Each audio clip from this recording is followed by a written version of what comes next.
ರಾಜ್ಯದಲ್ಲಿ ಎರಡನೇ ಹಂತದ ಮತದಾನಕ್ಕೆ ಕ್ಷಣಗಣನೆ ಆರಂಭವಾಗಿರುವಂಥದ್ದು. ಈ ಹಿನ್ನೆಲೆಯೊಳಗೆ ಜಿಲ್ಲಾಡಳಿತ ಬಾಗಲಕೋಟೆ ಲೋಕಸಭಾ ಕ್ಷೇತ್ರಕ್ಕೆ ಸಂಬಂಧಪಟ್ಟಂಥ 8 ವಿಧಾನಸಭಾ ಕ್ಷೇತ್ರಗಳಲ್ಲಿ ಎಲ್ಲ ಮತಗಟ್ಟೆಗಳಲ್ಲಿ ತಯಾರಿ ಪೂರ್ಣಗೊಂಡಿದೆ ಅಂತ ಹೇಳ್ಬೋದು. ನಾವೀಗ ಬಾಗಲಕೋಟೆ ತಾಲೂಕಿನ ಮುಚ್ಕೊಂಡಿ LT ತಾಂಡ LTಯ 1ನೇ ನಂಬರ್ನಲ್ಲಿರ್ತಕ್ಕಂಥ ಮತಗಟ್ಟೆಯಲ್ಲಿದ್ದೇವೆ.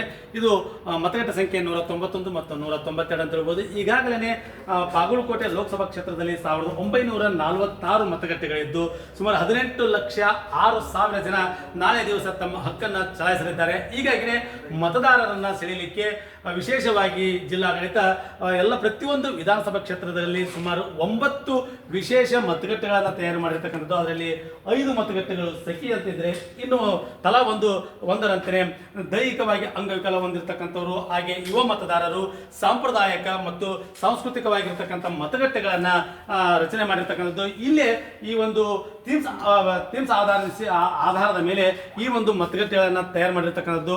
ಈಗಾಗಲೇ ಬಾಗಲಕೋಟೆ ಜಿಲ್ಲಾಡಳಿತ ಎಲ್ಲ ಮತಗಟ್ಟೆಗಳನ್ನು ಒಂದು ಅಲಂಕಾರಕಗೊಳಿಸುವ ನಿಟ್ಟಿನೊಳಗೆ ಸಾಮಾನ್ಯವಾಗಿ ಸುಣ್ಣ ಬಣ್ಣವನ್ನು ಬೆಳೆದಿರ್ತಕ್ಕಂಥದ್ದು. ವಿಶೇಷ ಮತಗಟ್ಟೆಗಳಲ್ಲಿ ವರ್ಲಿ ಪೇಂಟಿಂಗ್ ಅನ್ನು ಮಾಡಲಾಗಿದೆ. ಇದಕ್ಕಾಗಿ ಜಿಲ್ಲೆಯಲ್ಲಿ ಇರತಕ್ಕಂಥ ಸುಮಾರು 105 ಕಲಾ ಶಿಕ್ಷಕರನ್ನು ಬಳಕೆ ಮಾಡಿಕೊಂಡು ಪ್ರತಿಯೊಂದು ಮತಗಟ್ಟೆಗಳನ್ನು ಅವರು ಸ್ವಯಂ ಆಗಿ ಈ ರೀತಿಯಾಗಿ ಅಲಂಕಾರ ಮಾಡಿರ್ತಕ್ಕಂಥದ್ದು. ಇಲ್ಲಿ ನೋಡಬಹುದು, ಇದು ಒಂದು ಮುಚ್ಚಕಟ್ಟೆ ತಾಂಡ ಆಗಿರೋದ್ರಿಂದಾಗಿ ಇಲ್ಲಿನ ತಾಂಡದ ಜನರ ಒಂದು ಸಾಂಪ್ರದಾಯಿಕ ಉಡುಗೆಯನ್ನ ಬಿಂಬಿಸುವಂತ ರೀತಿಯೊಳಗೆ ಇಲ್ಲಿನ ಚಿತ್ರವನ್ನ ಬಿಡಿಸಲಾಗಿದೆ. ಹಾಗೆಯೇ ವರ್ಲೆ ಪೇಂಟ್ ಮೂಲಕ ಎಲ್ಲ ಒಂದು ಶಾಲೆಯ ಗೋಡೆಗಳನ್ನ ಅಲಂಕಾರ ಮಾಡಿರ್ತಕ್ಕಂಥದ್ದು. ಹಾಗೆಯೇ ಮತಗಟ್ಟೆಯ ಒಳಗನ್ನು ಸಹಿತ ಅಲಂಕಾರ ಮಾಡಿ ಹೆಚ್ಚೆಚ್ಚು ಜನರನ್ನ ಮತಗಟ್ಟೆಗೆ ಸೆಳೆಯುವಂತ ಒಂದು ಪ್ರಯತ್ನ ಮಾಡಲಾಗಿದೆ. ಹಾಗೆಯೇ ಎಲ್ಲ ಮತಗಟ್ಟೆ ಕೇಂದ್ರದಲ್ಲಿ ಮುಖ್ಯವಾಗಿ ಒಂದು ವಿಶ್ರಾಂತಿ ಕೊಠಡಿ, ಅಂದರೆ ಈ ಸಾರಿ ಮತದಾನದ ಸಂದರ್ಭ ಈಗ ಬಾಗಲಕೋಟೆ ಜಿಲ್ಲೆಯನ್ನು ಒಳಗೊಂಡಿರ್ತಕ್ಕಂಥ 2ನೇ ಹಂತದಲ್ಲಿ ನಡೆಯುವಂಥ ಮತದಾನ ಜಿಲ್ಲೆಗಳಲ್ಲಿ ಬಹಳಷ್ಟು ಬಿಸಿಲು ಇರೋದ್ರಿಂದಾಗಿ ಈ ಒಂದು ಬಿಸಿಲಿನ ತಾಪದಲ್ಲಿ ಮತದಾರರು ಆ ಒಂದು ಸರದಲ್ಲಿ ನಿಲ್ಲಲಿಕ್ಕೆ ತ್ರಾಸ ಆಗಬಹುದು ಅಂತ ಕಾರಣಕ್ಕೆ ಪ್ರತಿಯೊಂದು ಮತಗಟ್ಟೆಗಳಲ್ಲಿ ಸಹಿತ ಒಂದು ವಿಶ್ರಾಂತಿ ಕೊಠಡಿಗಳನ್ನು ಮಾಡಲಾಗಿರ್ತಕ್ಕಂಥದ್ದು. ಎಲ್ಲಿ ವಿಶ್ರಾಂತಿ ಮತಗಟ್ಟೆಗಳಿಲ್ಲ ಅಂತಹ ಮತಗಟ್ಟೆಗಳಲ್ಲಿ ಶಾಮಿಯಾನಗಳನ್ನು ಹಾಕಿಸಿ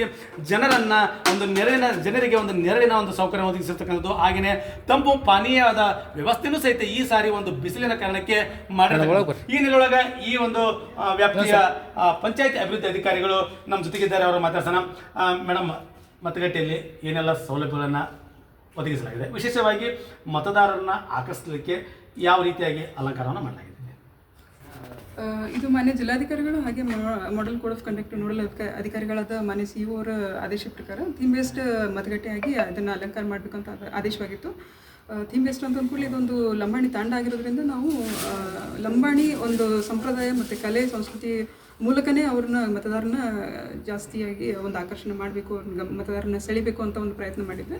ಸೊ ಅದಕ್ಕೋಸ್ಕರ ಒಂದು ಲಂಬಾಣಿ ಮಹಿಳೆಯ ಒಂದು ಭಾವಚಿತ್ರವನ್ನು ಬಿಡಿಸ್ಲಿಕ್ಕೆ ನಾವು ಹೆಚ್ಚಿನ ಒಂದು ಸ್ಟ್ರೆಸ್ ಕೊಟ್ಟು ಪೇಂಟಿಂಗ್ ಮಾಡಿಸಿದ್ವಿ. ಸೊ ಅವ್ರದ್ದೇ ಆದ ಒಂದು ಸ್ಲೋಗನ್ ಕೂಡ ಅವ್ರದ್ದೇ ಆದ ಭಾಷೆಯಲ್ಲಿ ಟ್ರಾನ್ಸ್ಲೇಷನ್ ಮಾಡಿಸಿ, ಒಂದು ಇಂಗ್ಲೀಷ್ ಸ್ಲೋಗನ್ನ ಲಂಬಾಣಿ ಭಾಷೆಯಲ್ಲಿ ಸ್ಲೋಗನ್ ಟ್ರಾನ್ಸ್ಲೇಷನ್ ಮಾಡಿಸಿ ಬಿಡಿಸಿದ್ದು. ಸೊ ಇದಲ್ಲದೆ ನಾವು ಹಿರಿಯ ನಾಗರಿಕರಿಗೆ ಆಧಾರದ ಸ್ವಾಗತ ಅಂತೇಳಿ ಹಿರಿಯ ನಾಗರಿಕರುಗಳನ್ನು ವಿಶೇಷವಾಗಿ ಸ್ವಾಗತಿಸ್ತಾ ಇದ್ದೀವಿ. ನವ ಯುವ ಮತದಾರರಿಗೆ ನಲ್ಮೆಯ ಸ್ವಾಗತ ಅಂತ ಹೇಳಿ ಫಸ್ಟ್ ಟೈಮ್ ವೋಟರ್ಸ್ನ ಸ್ವಾಗತ ಮಾಡ್ತಾ ಇದ್ದೀವಿ. ಆಮೇಲೆ ವಿಶೇಷ ಚೇತನರಿಗೆ ವಿಶೇಷ ಸ್ವಾಗತ ಅಂತ ಹೇಳಿ ಒಂದು ಗೂಢ ಬರಹ ಬಿಡಿಸಿ ವಿಶೇಷ ಚೇತನರಿಗೂ ಕೂಡ ಒಂದು ವಿಶೇಷವಾದ ಸ್ವಾಗತವನ್ನು ಕೊಡ್ತಾ ಇದ್ದೀವಿ. ಈಗ ಎಲ್ಲ ವರ್ಗದ ಜನರು ಬಂದು ತಪ್ಪದೇ ನಾಳೆ ಮತದಾನ ಮಾಡಬೇಕು ಅನ್ನೋದೊಂದು ನಮ್ಮದೊಂದು ಪ್ರಾರ್ಥನೆ. ಇದಲ್ಲದೆ ಒಂದು ಲಂಬಾಣಿ ತಾಂಡ ಆಗಿರೋದ್ರಿಂದ ನಾವು ಒಂದು ಅವ್ರದ್ದೇ ಆದ ಒಂದು ಕರಕುಶಲ ಅಂತ ಮಾಡ್ತಾರೆ. ನೀವು ನೋಡ್ಬೋದು, ಒಂದು ಬಾಗಿಲು ತೋರಣನ ಅವ್ರದ್ದೇ ಆದ ಸಂಪ್ರದಾಯದ ಒಂದು ವಿಶೇಷವಾದ ಆಕರ್ಷಣೆ ಈ ಸಲದ್ದು. ಇದಲ್ಲದೆ ನಾವು ಮಾವಿನ ತಳಿರು ಕೂಡ ಮಾಡ್ತಾಯಿದ್ವಿ. ತೆಂಗಿನ ಗರಿಗಳನ್ನ ಎಲ್ಲ ಸೇರಿಸಿ ಒಂದು ಸಾಂಪ್ರದಾಯಿಕ ಒಂದು ಟಚ್ ಕೊಟ್ಟು ಎಲ್ಲ ನಾಳೆ ಒಂದು ಹಬ್ಬದ ವಾತಾವರಣ ಕ್ರಿಯೇಟ್ ಮಾಡ್ತಾಯಿದ್ವಿ. ಅದೇ ಒಂದು ಹರ್ಷದಲ್ಲಿ ಬಂದು ಎಲ್ಲ ಮತದಾರರು ನಾಳೆ ಒಂದು ಹೆಚ್ಚಿನ ಸಂಖ್ಯೆಯಲ್ಲಿ ಮತದಾನ ಮಾಡಬೇಕು ಅಂತ ಪ್ರಾರ್ಥನೆ. ಇದು ಅಭಿವೃದ್ಧಿ ಅಧಿಕಾರಿಗಳು ಹೇಳುವಂಥದ್ದು. ಒಟ್ಟಾರೆಯಾಗಿ ಪ್ರಜಾಪ್ರಭುತ್ವದ ಹಬ್ಬದಲ್ಲಿ ಪ್ರತಿಯೊಬ್ಬರು ಸಂಭ್ರಮ ಸಡಗರದಿಂದ ಪಾಲ್ಗೊಳ್ಳಬೇಕು, ತಮ್ಮ ಪಾಲಿನ ಹಕ್ಕನ್ನು ಚಲಾಯಿಸುವ ಮೂಲಕ ಸೂಕ್ತ ಅಭ್ಯರ್ಥಿಯನ್ನು ಆಯ್ಕೆ ಮಾಡಬೇಕು. ಈ ನಿಟ್ಟಿನಲ್ಲಿ ಮತದಾರರನ್ನು ಆಕರ್ಷಿಸಲಿಕ್ಕೆ ಜಿಲ್ಲಾಡಳಿತ ಮತ್ತು ಸ್ವೀಪ್ ಕಮಿಟಿಯವರು ಸಾಕಷ್ಟು ಪ್ರಯತ್ನ ಮಾಡಿರ್ತಕ್ಕಂಥದ್ದು. ಈ ನೆಲೆಯೊಳಗೆ ಪ್ರತಿಯೊಬ್ಬರು ಮತಗಟ್ಟೆಗೆ ಬನ್ನಿ, ನಿಮ್ಮ ಹಕ್ಕನ್ನು ಚಲಾಯಿಸಿ ಅನ್ನುವಂಥ ಮಾತನಾಡ್ತಾ ಇದ್ದಾರೆ. ಅಶೋಕ್ ಶೆಟ್ಟರ್, ವಿಜಯವಾಣಿ, ಬಾಗಲಕೋಟೆ.